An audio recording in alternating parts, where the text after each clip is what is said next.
Hi, I'm Dr. Allison Cole, sleep medicine specialist and bona fide chronic insomniac. Welcome to the Sleep is My Waking Passion podcast. Remember, knowledge is empowerment, and if applied correctly, it can help you biohack your way to a better night of sleep, just like I did. Hello, everyone, and welcome to another episode of the Sleep is My Waking Passion podcast. You know who I am. I am your host, Dr. Allison Cole, and today I am joined by Dr. Solmaz Amirnazmin. Solmaz was very generous with her time to volunteer to be on the show and talk about how she is affecting change in busy professionals. She is Boston-based now. She did leave the great state of New Jersey for her new home, Boston. She's trained both at Stanford as well as Harvard. She's worked at the MIT Medical and Mass General as an internist for many years, and now she has a coaching practice called Enso Lifestyle Health. I'm sure I am oversimplifying all of your wonderful credentials, Solmaz, but welcome so much to the podcast. Thank you, Allison. I am so excited to be here, and it's so good to see you after so long. Oh, yes. So how did this lifestyle brand come about? How did your passion and interest in nutrition come about? Always been interested in nutrition, like all through my residency training, actually. So I focused my nutrition research during my internal medicine residency on really how different types of dietary patterns affect the trajectory of our health. And specifically, like during my residency training, I focused on anti-inflammatory diets and the Mediterranean diet, which keeps winning year and year over for being the best diet. So really looking at the Mediterranean diet and how it helps to prevent and reverse illness, from cardiovascular disease to neurodegenerative disease to autoimmune, and then deconstructing the elements, like what are the components, what is exactly happening here, the olive oil, the salmon, the fruits, the nuts, the legumes, and how these are helping people to overcome chronic illness. And it's amazing. So my interest in nutrition started actually way back as a child, but professionally, my residency training. And then I practiced at Summit Medical Group. We came up here, I was with MIT and with Mass General Brigham, and really like looking and seeing that majority of the patients who come into my office are coming in with problems that can be prevented or reversed with lifestyle modifications, from diabetes to cancer to certain types of cancers to heart disease. It's just, we didn't have enough time. And if you look at all the guidelines, you look at American College of Cardiology, you look at like internal medicine, the first line of intervention is always lifestyle generally, but we don't have time. We have 10 to 15 minutes with patients who have multiple medical problems. They're on multiple medications, polypharmacy, and you want to spend the time to get them off of these medicines to help reverse their illness, to help get their A1C down, to help get their cholesterol levels improved. And it's just not possible because they have a sore throat and they have elbow pain, and how can we address everything in 15 minutes? So being here in Boston, it's the hub. All of the pioneering lifestyle medicine is coming out of Boston. So I decided to get my board certification in lifestyle medicine, which is really looking at the patient from all different aspects of their health and helping them optimize that to help them prevent and reverse illness. So looking at your nutrition, optimizing that, looking at your movement, looking at your stress, looking at your sleep, looking at your toxic substances. And when we talk about toxic substances, it's not just drugs and alcohol. It's what kind of cookware are you using? What kind of deodorant are you using? What are you applying to yourself every day? What kind of things are you using in your home on a regular basis? For me, this is the part of internal medicine, the coaching, the counseling that I loved, like all through my practice. Getting board certified in lifestyle medicine, it gave me the training in that aspect to really go and launch Enso Lifestyle Health to help people overcome illnesses and prevent disease. So this is really like my passion. This is what I love. And, that's one piece of it. So that's one piece of it professionally. And then for me, the other thing was, I was pregnant in 2015 with my first child. And after my delivery, I I sustained a life-threatening postpartum bleed. So that was very scary for me, obviously. And I had a really hard time getting back to whole health after that. It was like I was dealing with feelings of sadness, feelings of deplete, like no energy, fatigued, bad, dwindling milk supply. Like I couldn't be the mom that I wanted to be, like that first time mom. My ferritin was like close to zero. My blood supply, I was not well. And I was working with a hematologist at that time. I was put on bed rest and I was trying to optimize my iron stores under her guidance. They had recommended intervention, but I said, I want to try to do this with diet. Can I try to do this? She said, I'm going to monitor you closely. And I ended up putting together a dietary nutrition plan to bring my iron stores up. And it worked. Like I shocked her. She was like, oh my God, like your numbers have come up with lifestyle intervention. It's amazing. I mean, I had seen the power of lifestyle with my patients, but I was like, I want to try doing this for myself. But then during that time, because I was on bed rest and because, I was focused on bringing my iron up, my weight ended up, I put on a lot of weight during that time.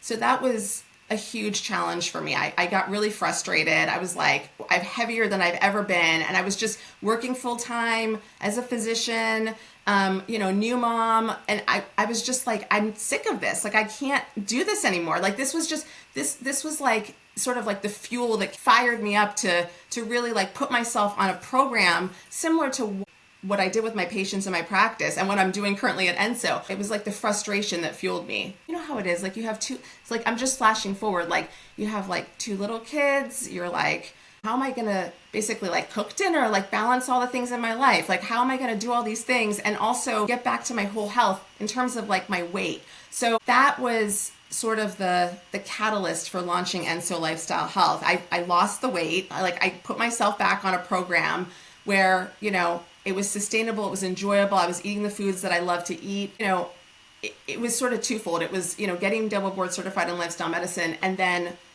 wanting to offer to busy professionals the service that I felt like I so desperately needed when I was struggling. Really figured it out on your own. And that's what I'm hearing from you. And I think, I've talked about this previously on the show, and I think you'd probably agree with me. You had a natural passion for learning a lot about nutrition, and you did research dating all the way back to, your early residency days and such. And a lot of other folks, like even if you had an interest, you may not necessarily get involved in that type of research or may not have a mentor to do that.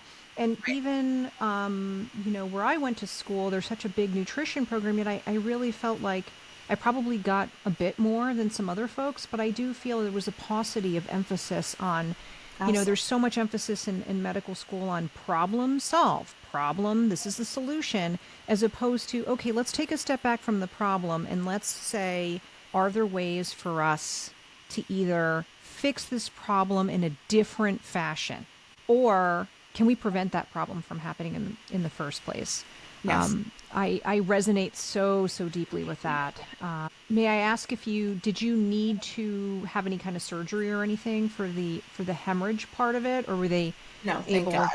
Okay, yeah. Very good. No, right. No surgery for that. But I also wanted to say, like, I was blessed during my training at Lenox Hill with a great mentor and also just like very forward thinking physicians there, where we had like collaborations with the Institute of Culinary education, and like we would have like doctors working with chefs, and I was part of that program. So it was really like the food as medicine was top of mind there. It was like top of the training. So it was part of my natural passion, but it was just, it was great that was available to me then. So my goodness, that certainly was not a program that I was aware of that we had. And that's kind of what's fun about medicine in general, is that if you talk to folks that go to different programs, there may be mentors that have a specific interest. Yes. And certainly mine was born from all the experience I had. And I realized in pulmonary medicine that there just wasn't a whole lot of sleep exposure for many pulmonologists as much as I had. I mean, we were in sleep clinic my entire even though I did a separate sleep fellowship, I was exposed to it all the time. I had major people giving us lectures on folks that are really important in the American Academy of Sleep Medicine. So it really is about mentorship, I think. And sometimes it's a little bit of, how do I treat myself? Absolutely. And that is the onus and the impetus. So for you, it was nutrition. For me, certainly nutrition has been very important to me, but I had to fix my sleep. Yes. I see. That's the one thing I will say that I slightly disagree with lifestyle medicine and the pillars, because in lifestyle medicine, they have pillars, and Solmaz mentioned a bunch of them.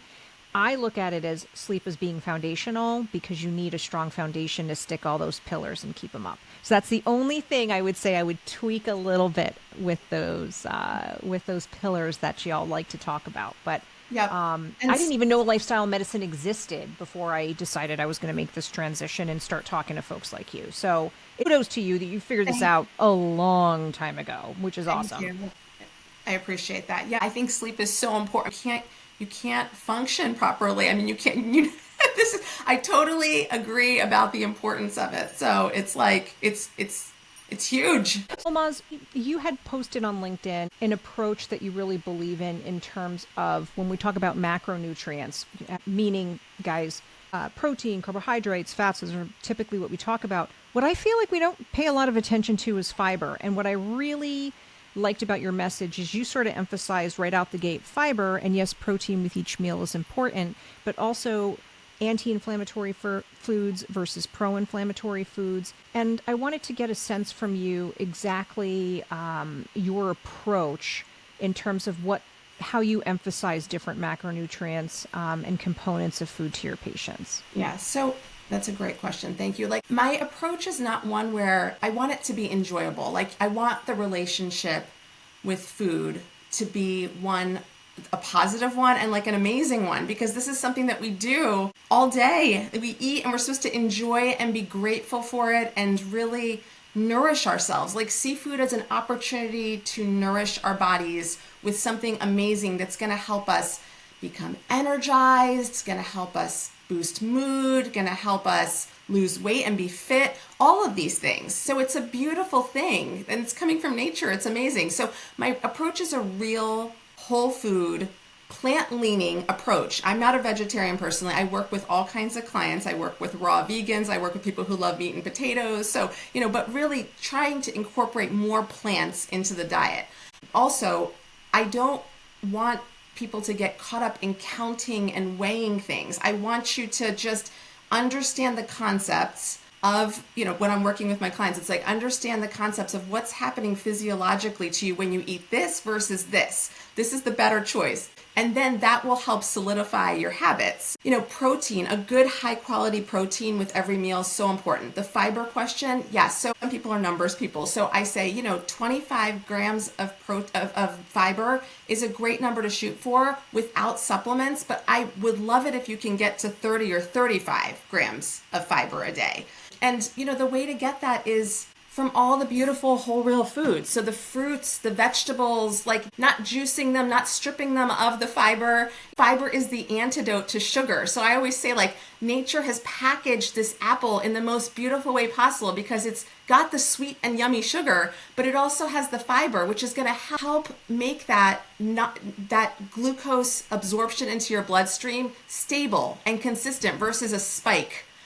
It's packaged with that fiber. That fiber is helping you prevent diabetes. It's helping, some people will say, this nutrition plan says, avoid fruit. Fruit is sugar. Like, that's not the case. This is great fiber. So fiber from all the plants, the fruits, the vegetables, the beans, the legumes, the nuts, the seeds. Like, there's so many amazing sources of fiber. So I say to have that with every meal, with your breakfast, with your lunch, with your dinner, unless you're doing time restricted eating. Then have it with your, with when you break fast, and then have it at dinner time, and then have it with your snack. But that's got to be top of mind. And then the carbohydrates. Carbohydrates, you don't want to do refined sugars. You don't want to fuel yourself with easy, fast sugar, like white rice, white flour, white pasta. You want to consume carbohydrates that are going to, you have to expend energy to digest them. You have to do the work to digest them. Like, you don't need fast sugar. We don't exercise, most of us don't exercise enough to warrant, white rice on the regular in large volume. So it's also for health purposes. All of these whole grains there's all the evidence to show that They help prevent heart disease. They help prevent Alzheimer's, Parkinson's, autoimmune. So it's amazing what these high fiber, whole grain foods can do for us. And now, a quick break. But don't go anywhere. We'll be right back. Struggling with sleep? Dr. Cole is here to help. Whether you need a comprehensive sleeping coach program, suspect you have sleep apnea, or simply seek a second opinion, she's available for consultations in New Jersey, New York, California, and Georgia, with more states coming soon. Schedule your free 15-minute consultation today to find out which visit is right for you at AskTheSleepMD.com and start your journey to better sleep with a trusted physician. If you are liking this podcast, if you're finding it educational, if you are feeling more empowered to go to your doctor with any sleep issues that you might be having to address them, please, please, please lend your support. Make sure that you are liking, following, subscribing. I am available on YouTube. I'm also on Apple, Spotify, wherever you get your favorite podcasts. The website has launched. So we have AskTheSleepMD.com to be your free educational resource. We've added many new blog posts filled with juicy information. If you would like to support the podcast, we now have a way for you to donate. This is a labor of love. I truly enjoy what I am doing. It would be inspiring and truly helpful if you wouldn't mind even so much as donating $1 to keep this podcast going, particularly if you really find this free education a good platform for you and a good resource for you. I also have affiliate links for products that I'm a proponent of, such as Quiet Mind. So please check out the website. Sign up and you will get the latest news, the latest blogs, some sleep tips, and just have a great day and keep listening. Okay, guys, sleep well. What I wanted to ask you is, could you clarify what you mean by high quality protein and where people might be able to look for that? Yes. I think that's been a challenge because it's like, well, I went and I got a steak at the supermarket, and are there things that they need to look for so that they know the quality is better? Yeah, absolutely. So when high quality, so with your meats, like with your poultry, so first of all, I should say with red meat, you're really trying to consume less red meat. So red meat, according to the Mediterranean diet, you don't want to consume that more than 1 to 2 times per month. And yeah, I have people who come to me and say, I'm having it 3 to 4 times a week. We have to just work on slowly dialing that back because research shows that too much red meat is not good for your heart health and so forth. When you are consuming red meat or any sort of animal products like chicken or turkey, you want to look for organic as much as possible. For your red meats, you want to do grass-fed as much as possible. So these are you're looking for organic, grass-fed, high quality for those.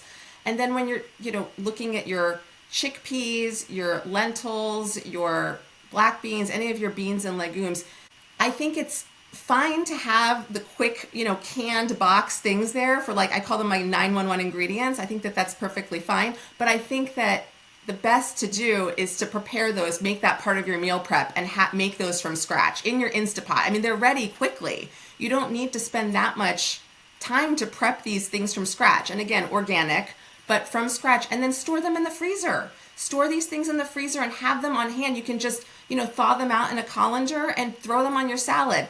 You will notice the taste and the flavor and how different it is when you're making things from scratch. And again, it doesn't have to be part of a 7-hour meal prep process. 15 minutes, 20 minutes, Instapot, or, you just soak them overnight. These are the things that I tell my clients. It's soak them overnight and then you cook them over the stove and they're ready pretty quickly when you cook them in water and over the stovetop.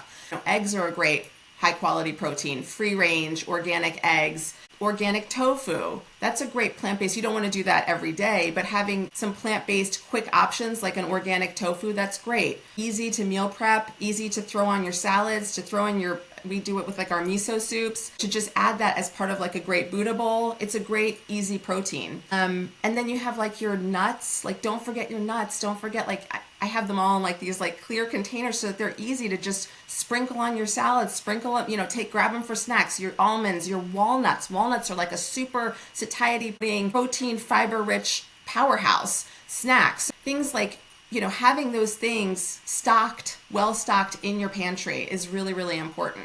Nut butters, Hummus is great. So that's like another great, high quality protein source. I love a dollop of that on my Greek salad.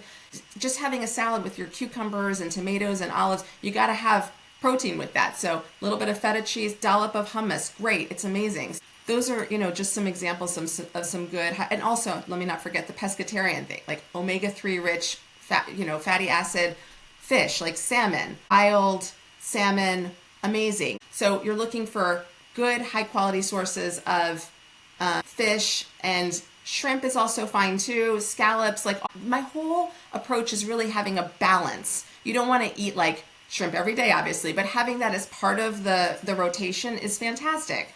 Making sure that you're having salmon twice a week is a great step to take towards promoting good heart health and also for your fitness goals. If you like salmon, I've converted a lot of people who don't like salmon into salmon lovers. You have to use your spices, your spice cabinet. And also, Alison, you asked me about like anti-inflammatory and pro-inflammatory. So the Mediterranean diet's a great anti-inflammatory diet, chock full of fruits, vegetables, nuts, seeds, legumes, all those, all of the things that we just talked about. But don't forget about your spices, your turmeric and your cumin and your cinnamon, and no judgment in terms of like taking supplements. But the way I teach my clients is like, enjoy these things, use your spice cabinet, use these things in your cooking, and not in these like extreme ways, not taking like a turmeric shot every morning on an empty stomach with ginger that's going to cause gastrointestinal distress, for example. A little goes a long way. Look at the ancient cultures. Look at, I grew up eating Persian food. We use turmeric in all of our foods. Use it in a little goes a long way. You have to use it consistently over many, many years to reap the benefits. Make sure that there's black pepper to increase bioavailability of the turmeric. Curry powder, like these things should be enjoyable, and they really can be. And you can, find ways to, like when I'm meal prepping my tofu, I use curry powder when I'm doing that. With the tofu, it takes on the flavor of it's delicious, nice and crispy with curry powder. You've got a great plant-based, high-quality source of protein with your anti-inflammatory, turmeric in there with the curry powder. So that's just, it's beautiful. Can I ask a silly question potentially, but some of my listeners, and I'm curious about it too, how do you really define what's inflammatory versus, pro-inflammatory versus not inflammatory? Meaning, is it different for different people? How do you gauge how you respond to certain foods? Or is that even a relevant question? Is there like a scientific way that people kind of segue these types of foods? It's a great question. I mean, when I think about pro-inflammatory foods, I'm really thinking about the foods that you think about, like that are like processed, right? Heavily processed foods, packaged foods, your potato chips, things like that. When you're looking at like a whole food plant-based approach, that's really an anti-inflammatory approach. You're using olive oil instead of butter, for example. Making use of your nuts and seeds, like your chia seeds, your flax seeds. Eating whole grains. All of those are anti-inflammatory foods, part of the Mediterranean diet. Your fish, your salmon. But yes, there are certain foods that are discussed as being potential, like the nightshade vegetables in certain people with certain conditions, like, your eggplant, just people will ask, like, can I have eggplant? Now, my approach to these sorts of things is, yes, you can eat these things, but it's a balance. It's like, you don't want to be eating eggplant every day, because that actually can cause reflux in a lot of people. Like, a lot of people don't know that, but that can, you want to really balance it out. So I don't see any of the real whole foods as really being like off limits for most people. I mean, there's certain conditions, obviously, like very specific conditions, that there's certain whole foods that we need to sort of stay away from. But for the majority of people, you really can enjoy all of these real whole foods, and they are anti-inflammatory. I think it's important for us to start to pay attention intrinsically to how we feel when we eat certain things. If we're noticing that something is not right, or our digestion is off, that might be an indicator that perhaps our particular biology is not meshing as well. Absolutely. I was watching I didn't get through the whole thing, I admit, but I was watching a Netflix documentary talking about the gut microbiome. Does the lifestyle medicine incorporate any of the suggestion that our gut microbiome, we may not metabolize things the same way?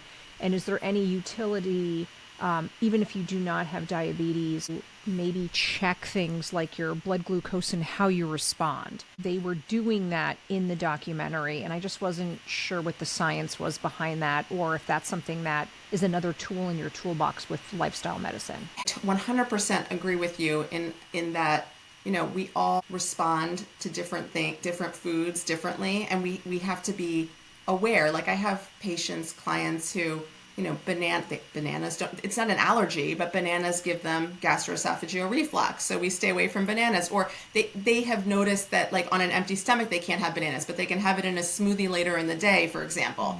Or, certain foods make their tongue feel, they're not allergic, but it makes their tongue feel funny. They feel like their lips are tingling. So we all respond differently. And also I will say, as we age, our bodies change, obviously, hormonally, metabolically. We are metabolizing all different things differently, like caffeine. You might have been able to have 3 cups of coffee in your 20s, and now in your 40s, like there's no way you're going to sleep if you're having that, for example. Or alcohol. We metabolize that differently as we age. So I have clients who are like, they want to still have their 2 glasses of wine a night, but first of all, that's not good for our health. And also they're feeling that. They're feeling it with, interrupted sleep. They're feeling it with increased anxiety. They're having palpitations.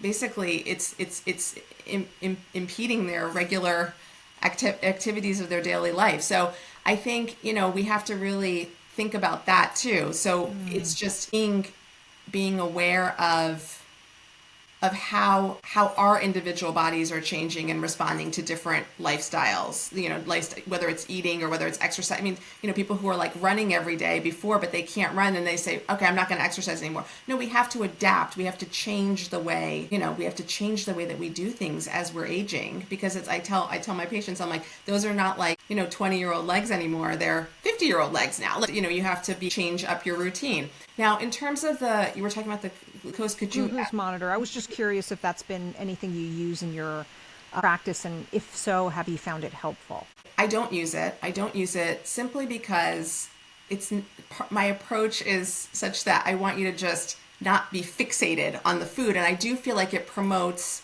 some obsessive compulsive behavior, especially in people who have tendencies towards that. What I will say is, if you are like looking to get some data initially, just to see like what's like, I think like for a few months, if you have a plan to use it for a few months, just to gather some data for yourself on like how different foods affect your blood glucose, fine. I think that's fine. But with the plan that's not going to be like forever, because to me, that's not a sustainable or an enjoyable way to live. That's just my take on it. If you're sitting there like looking everything that you're eating, like what is this doing to my glucose? I think a lot of the information is right there. Like, how are you feeling? How do you actually feel? That's what is the most important. Like, taking a journal, looking and saying, I'm eating this and this is giving me, this is making me feel energized, or this is making me feel depleted. I think that's more helpful than having like this constant checking of the numbers. But that's actually think you're bringing up a really good point, which is technology can be used as a tool. And for some people, that may be a tool that somehow motivates you or gets you to be compliant with a plan, or kind of get on board with making serious changes.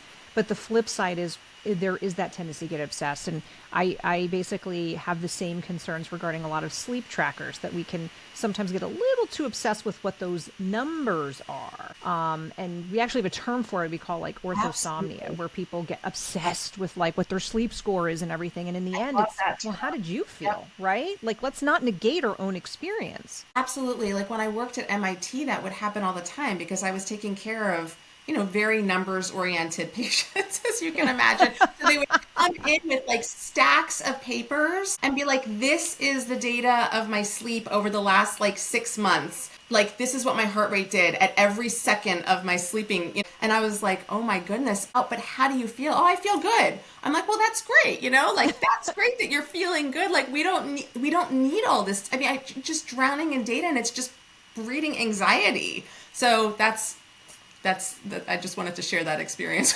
Well, I wanted to ask you one final question as we wrap up, which is, what are your feelings on a healthy way to increase fiber? You mentioned increasing it with meals, but one of the flip sides And I can tell you, as I've increased fiber in my diet, I felt like I needed to go up gradually. I just felt like I have a very sensitive GI tract, which is probably because with everything I've been through over the past few years, I had a lot of IBS symptoms that I think were definitely tied to how I was feeling emotionally, etc. So that's a whole other can of worms.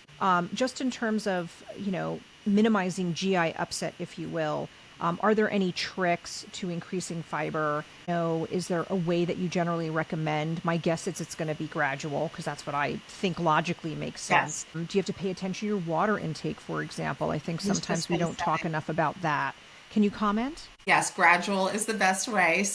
One thing I wanted to say, I'm sure you're familiar with the FODMAP diet, right? Out of Stanford. I have heard of this, yes. Okay. So the FODMAP diet, when treating patients with irritable bowel syndrome, like it's a helpful diet to help, alleviate the symptoms of discomfort, gastrointestinal discomfort with IBS.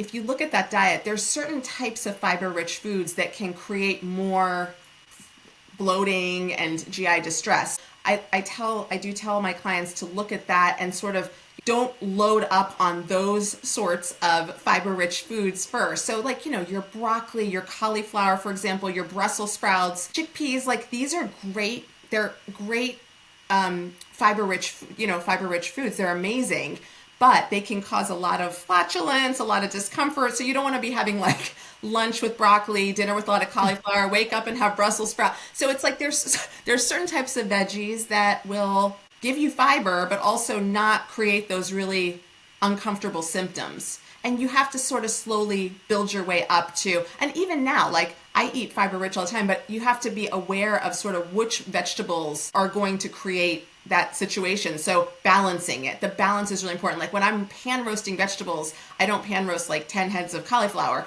It's like there's sweet potatoes, there's carrots, there's cauliflower, there's broccoli, there's string beans, there's all of the balance. The balance is really important. And the water, when you up your fiber, you absolutely have to up your water intake so that you don't have uncomfortable bowel movements. The simple thing is your urine nice and clear. I tell most of my clients to shoot for like 60 to 80 ounces of water a day. Most people are not getting enough water. And I think it's really important too to a lot of us drink coffee, which is an ADH blocker. So to really get, and then they might have a glass of wine at night. So now here you are, you're blocking it in the morning and you're blocking it at night.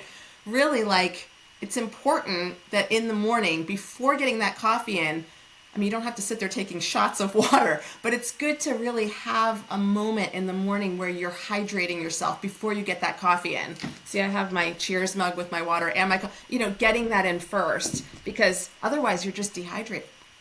Bring a Yeti with you. And like, this is the single thing I've done that I think has really influenced my water intake is I just have it wherever I go. So yes. I have to be like, oh, okay, I can take a sip now.